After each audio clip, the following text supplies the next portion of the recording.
Today we're working on a 2002 Yamaha 3-horse outboard motor. We're going to be removing the lower unit. I'm going to show you how to do it. There's a black rubber plug on the side of the motor just above the lower unit. You need to remove this to get access to the shifting linkage. By sticking a screwdriver under the edge of it, you can pull it out. You can see it has this perforated edge.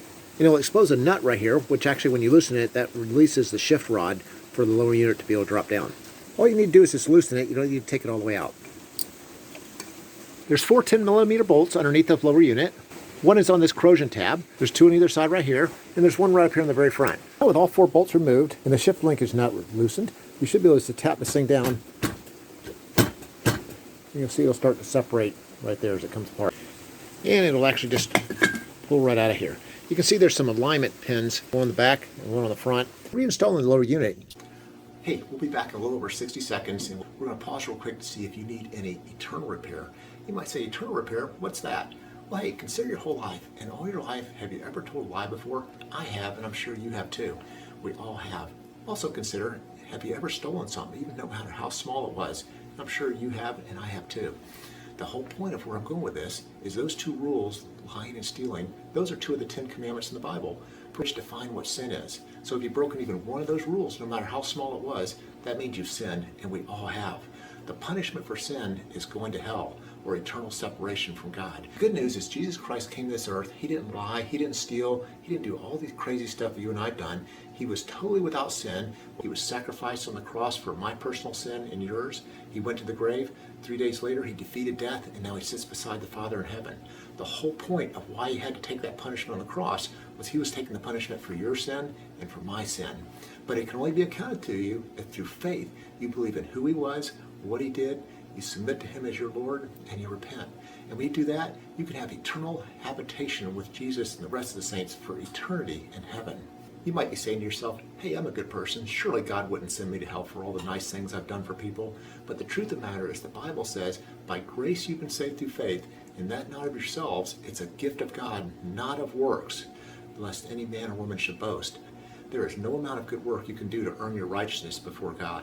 Only faith and trust in what Jesus has done for you on the cross. Hey, let's get back to our video, and I'll have a little more information on the eternal portion of this at the end of the video. To make sure the water tube lines up on your water pump, and also the shaft goes up in the right spot. If you look up inside here, you can see there's that one little tube here on the left of the screen, and that matches up to the water pump. You got to get the other big shaft up the drive shaft tube, and then you can also see where the shifting link goes into that block. Getting the shift shaft to line back up to the clamp can be a little bit challenging. We've actually turned the motor horizontal, and by taking a pair of needle nose pliers, you can actually grab the nut on it, and you can slide the whole thing upward a little bit, over, and then down on top of the shift shaft that comes from the lower unit. To get the last ½ inch to slide up into the motor, you actually have to have this lower unit in gear when you go to reassemble it, and you may have to turn the propeller just slightly, so that way it turns the drive shaft and aligns the splines, so those splines will actually be able to match up and push up into the power head. When the motor's in neutral is when the bolt lines up perfectly here. When it shifts into drive, the nut goes up higher so you can't get to it unless you have a socket extension for your screwdriver.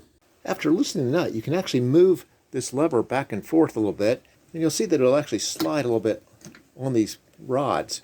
This linkage is just a clamp that clamps 2 sides of this rod. This nut is actually an adjustment. By loosening this nut and extending the length of the 2 shafts combined, you're increasing the neutral position. By shortening the 2 shafts, you're actually increasing the in gear position when you move your lever up on the top part. You can actually loosen this nut, and with it loose, you can move the shifter arm to the position that you want it for releasing the neutral or put it in gear, and then come back and retighten your nut. That will lock in the length of your combined 2 shafts. Likewise, once you get it adjusted, you can move it forward just a teeny bit, and then come down and see if by turning the propeller, if it's in neutral or in gear, and you can adjust the spot right where you want it to be. Hey, as far as the eternal portion I was talking about, if you're not sure you know who God is, I encourage you to pray like this. Say, Lord Jesus, if you are real and you are out there, I pray you would reveal yourself to me in a tangible way. And when you make that prayer, he's going to answer it, and you will know he is real. At the point you know he is real and you're ready to accept him as your Lord and Savior, the gospel is so simple. All you have to do is just pray like this. Say, Lord Jesus, I recognize that you are the Son of God. You took the price for my personal sin on the cross. I surrender my will to your will as Lord of my life. I repent of my sin. Thank you for loving me, forgiving me, and accepting me into your eternal habitation. That's just how simple it is. But the catch is that just saying those words won't do anything for you, only unless the heart believes the words that you're speaking.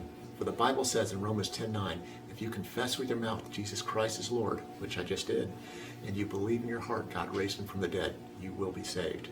Salvation only comes through faith and believing. Hey, if you get a chance, visit our website, eternalrepair.com, where we have a lot more information about your walk with Jesus Christ. That's eternalrepair.com. Thanks for watching.